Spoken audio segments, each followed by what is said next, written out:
Saudara, saya baru saja menonton sebuah video di channel Mualaf Center Hagia Sophia, judulnya bombastis dan heboh ya. Gempar, pendeta Kristen datang berdebat dan akhirnya masuk Islam. Nah, 3 hal saja secara cepat. Pertama, berpindah agama itu hak setiap orang. Apakah dia pejabat gereja, apakah dia ulama, apakah dia ustadz, apakah dia kiai, atau tokoh masyarakat, sampai kepada mereka yang tidak punya jabatan signifikan, berhak untuk menganut agama tertentu, termasuk berhak untuk mengubah keyakinan agamanya. Kedua, orang yang berpindah agama tidak pernah merupakan bukti bahwa agama yang didatangi atau yang ditinggalkan itu salah atau benar. Kekristenan tidak menjadi salah karena oknum yang satu ini meninggalkannya. Juga Islam tidak menjadi benar karena oknum yang satu ini masuk Islam. Pembuktian soal benar dan salah itu ada di arena yang lain, bukan ada di arena beginian. Lalu apanya yang heboh dan gempar soal ini, seperti yang dipropagandakan oleh channel Mualaf Center Hagia Sophia? Yang gempar dan heboh itu kan cuma kalian aja kan, karena orang-orang itu makin pintar untuk bisa membedakan antara keputusan personal seseorang dan klaim-klaim serta argumen-argumen untuk sebuah pandangan teologis. Ketiga, menurut informasi di FB-nya Pak Dance ini, dia ada di Sinode United Pentecostal Church International (UPCI), sebuah organisasi gereja penganut teologi Oneness yang adalah bidat yang sudah sering saya sebut sebagai para penganut teologi blender. Dan akhirnya saya ucapkan selamat berpindah agama ya Pak Dance ya. Keputusan Anda sangat dihargai, asal saja jangan ikutan kain nama yang mencari makan dan menjadikan kekristenan sebagai bahan jualan. Ya, teman-teman sudah dengar ya penjelasan dari si Deki Ngadas. Ya, dia katakan bahwa ya kekristenan itu tidak menjadi salah hanya karena pendeta yang ada di dalamnya itu pindah. Ya benar gitu. Jadi pindah sana sini itu udah hal yang lumrah ya. Tetapi ya nggak ada salahnya dengan judul yang dibuat juga oleh Mualaf Center Hagia Sophia, di mana dia membuat judul Gempar, Pendeta Kristen Datang Berdebat dan Akhirnya Masuk Islam. Ya, yang pertama, kata gempar ya. Kata gempar ini nggak ada salah. Buktinya Anda juga mengomentari. Ya. Anda mengomentari video tersebut. Artinya banyak yang menanggapi video tersebut. Gempar. Dari pihak Muslim Anda bilang, ya kalianlah yang gempar dan heboh gitu kan. Ya buktinya Anda komentari. Anda komentari juga gitu kan. Artinya dari pihak Kristen ada juga orang-orang yang gempar. Ya termasuk si Deki Ngadas. Kalau nggak, ngapain Anda tanggapi? Ya, kalau ini sesuatu yang nggak heboh, nggak menggemparkan, ngapain ditanggapi? Dan terbukti banyak teman-teman kita yang dari Kristen juga agak keberatan ya, agak tersinggung, agak nggak bisa terima kenyataan dengan pindahnya pendeta Dance ini. Ya, dan kita sudah bahas, ya, kemarin di HMC juga kita diskusi, ada Luga juga yang keberatan, ya, banyak orang keberatan, Ginting juga keberatan, ya banyak orang-orang Kristen di channel-channel ya, channel-channel YouTube yang keberatan. Jadi Anda juga gempar ya si Deki Ngadas. Jadi kalau nggak menggemparkan nggak mungkin ditanggapi kan gitu aja ya. Sesuatu berita yang nggak heboh nggak mungkin ditanggapi sama Deki Ngadas. Ya itu aja standarnya. Jadi Anda sendiri yang membuat heboh. Nah, Deki Ngadas sendiri yang membuat heboh dan kita berterima kasih. Kita berterima kasih karena dia sampaikan hal tersebut di channelnya, sehingga penonton-penontonnya ya yang notaben lebih banyak orang Kristen itu jadi tahu. Nah, itu bagus. Ya, itu bagus gitu kan. Terus masalah dia ini oneness atau apa, jelas-jelas gerejanya itu gereja Trinitas. Ya, gerejanya si Dance ini Trinitas. Kalau oneness itu malah menganggap Yesus itu segalanya.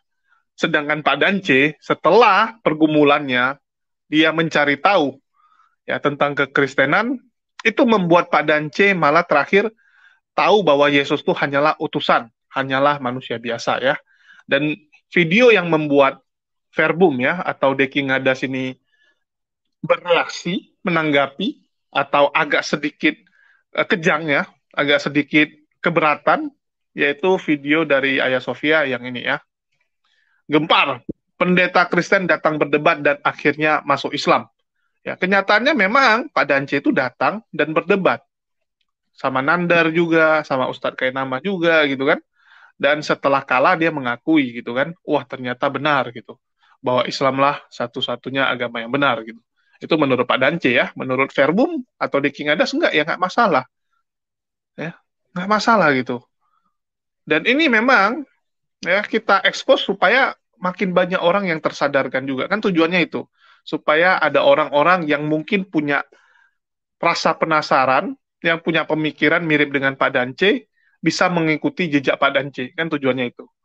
Jadi tujuannya supaya orang yang juga punya keraguan-raguan seperti Pak Dance dulu, itu bisa mengikuti langkah Pak Dance ini. Oke, kita putarkan dulu ya pernyataan singkat dari Pak Dance ini. Sabtu. Ada juga di Jakarta? Enggak, atau memang di Manado aja? Cuma ada di Manado. Di Manado aja? Iya. Oh, di wilayah lain tidak ada? Tidak ada, cuma ada di Manado. Di tempat saya umat beragama. Kalau misalnya di Manado, Badan Kerjasama Antar Umat Beragama Manado, tetapi itu Badan Kerjasama Antar Umat Beragama sedunia yang memulai di Korea dan punya kantor itu di Amerika.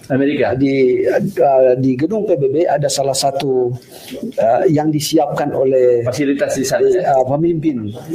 Jadi itu memang berada di United Nation di gedung PBB. Ya. Dan sampai hari ini yayasan ini ada juga kantor Jakarta. Ada, ya. Memang saya tahu sekali ini yayasan ini. Yayasan ini dia bekerja kerjasama antar umat beragama dan melakukan hal-hal yang menciptakan damai. Dan ada seorang pendiri itu, Sang Myung Moon, dia pernah panggil tokoh Muslim, tokoh Kristen, tokoh Buddha, Hindu, lalu. Iya, teman-teman sudah saksikan ya. Inilah pendeta Dance yang ya sebelumnya dia beragama Kristen. Ya tentu aja agama Kristen ya, karena dia pendeta coy gitu kan. Jadi pendeta Dance ini dia sudah lumayan lama mengalami pergumulan ya. Karena dia sering komunikasi dengan teman-teman Muslim dan salah satunya adalah Nandar ya. Evangelis Yonatan Nandar. Jadi sudah 1,5 tahun dia komunikasi dengan Nandar. Dan dia terakhir memang tergerak itu karena meragukan tentang penyaliban Yesus. Dia lebih cocok ya kalau yang disalib itu adalah Yudas karena melihat kematian Yudas yang aneh, yang tiba-tiba ususnya terburai. Ya, yang notabene harusnya Yudas itu senang-senang dengan uang tersebut, kok tiba-tiba ususnya terburai gitu, seperti baru kena begal gitu ya. Ya mungkin penjelasannya seakan-akan bahwa Yudas itu ya ini mungkin dia habis terima uang dibegal gitu kan. Menurut Pak Dance, tetapi Nandar menjawab bahwa yaitu gara-gara tombak itu, gara-gara dia ditombak saat disalib, sehingga keluarlah usus dan juga apa yang ada di dalam perutnya.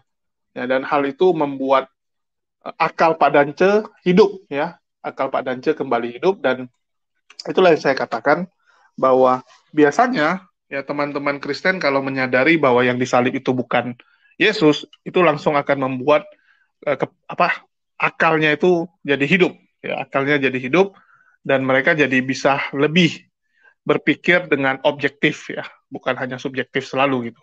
Jadi ini satu hal yang bagus. Terus di sini saya ingin tambahin ya bahwa Pak Dance ini bukan orang main-main. Ya, Pak Dance ini bukan kelasnya itu ya bukan jemaat biasa gitu. Nanti ada yang bilang, wah ini klaim aja gitu kan. Ah dia itu bukan pendeta, ngeklaim aja dia ini pendeta gitu kan. Karena banyak tuh yang dari sebelah suka gitu. Dia bilang, ah ini nipu-nipu saja gitu kan. Pak Dance ini bukan main-main ya. Dia ini benaran pendeta. Ya, benaran pendeta dan dia sudah jadi pendeta tuh lama. Ya, sangat lama gitu ya. Sudah lumayan lama, artinya dia meninggalkan. Bayangkan dia meninggalkan, dia punya semua yang sudah dia miliki. Ya, dia sudah punya jemaat. Ya, dia sudah punya pelayanan. Semua dia tinggalkan, bayangkan. Ya, dia tinggalkan. Itu yang teman-teman harus tahu. Bahkan Pak Dance itu merelakan rumahnya untuk dipakai oleh keluarganya saja. Dia yang mengalah, dia yang keluar dari rumah. Dan itu sudah kita bahas di HMC. Nanti kita akan tunggu Pak Dance ikut join ya. Kalau kemarin kita putarkan video percakapan saya saja. Ya, suara saya dengan Pak Dance.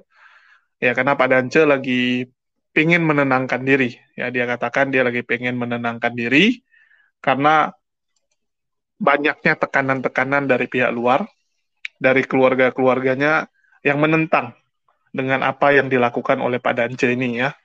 Ini kan membuat keluarganya nih terkejut gitu, terutama dari lingkungan sekitar.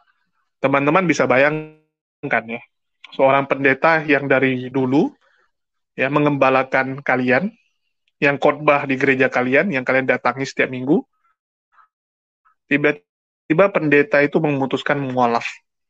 Tentu saja itu akan membuat pergolakan di kalangan masyarakat situ, yang pasti akan berpikir, wah, pendeta kita saja setelah mencari tahu, rupanya Islam yang benar. Ya, itu pasti akan membuat mereka penasaran dengan Islam, yang membuat mereka ingin tahu lebih dalam tentang Islam, yang selama ini mungkin pemahamannya cuma dari media dan framing-framing negatif.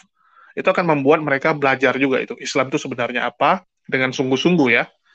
Dan itu membuat teman-teman kita dari sebelah ya kurang bisa menerima hal itu, terutama keluarganya Pak Dance gitu kan. Ya mereka merasa ya kok ditinggalin ini kekristenan gitu kan. Istilahnya Pak Dance itu keluar gitu. Dan itu membuat istrinya kelimpungan ya sama anak-anaknya. Karena sekarang istrinya lah yang jadi gembala di gereja tersebut. Ya, walaupun istrinya mungkin bisa take over atau handle, tetapi kan jemaat pasti akan tanda tanya. Ya, jemaat itu pasti nggak bisa istilahnya dihilangkan dari pikiran untuk mencari tahu kebenaran Islam. Pendeta aja mau pindah gitu, ya. Dan Pak Dance itu memang terdaftar ya. Bahkan dia adalah staf di STT ya, salah satu bukan STT ini ya, Sekolah Tinggi Agama Kristen. Jadi STAK ya. Jadi dia adalah salah satu staf pengajar dan sempat ya mengajar menurut keterangan Pak Dance kalau sekarang dia adalah staf bagian perpustakaan. Kepala perpustakaan, bukan staf ya. Dia udah jadi kepala perpustakaan. Ini nama Pak Dance. Dance Mume. MTH ya. MTH itu Master Teologi. Ya, jadi ini bukan main-main, sudah master dia ya. Udah S2, Master Teologi. Kepala perpustakaannya Pak Dance Mume ya. Ini sekolahnya, Sekolah Tinggi Agama Kristen Lentera Bangsa Manado. Ya, jadi teman-teman bisa lihat bahwa ini benaran ya. Gedungnya juga lumayan besar, ya teman-teman bisa buka. Kalau saya buka nanti saya kena copyright dari mereka. Ya tentu saja mereka akan tidak bisa terima gitu kan dengan berita yang kita sampaikan ini. Ya agak susah nantinya, jadi saya nggak buka karena nanti ini masalah copyright. Jadi harap dimaklumi. Ya tapi teman-teman bisa buka sendiri. Teman-teman bisa searching Sekolah Tinggi Agama Kristen Lentera Bangsa Manado. Ya.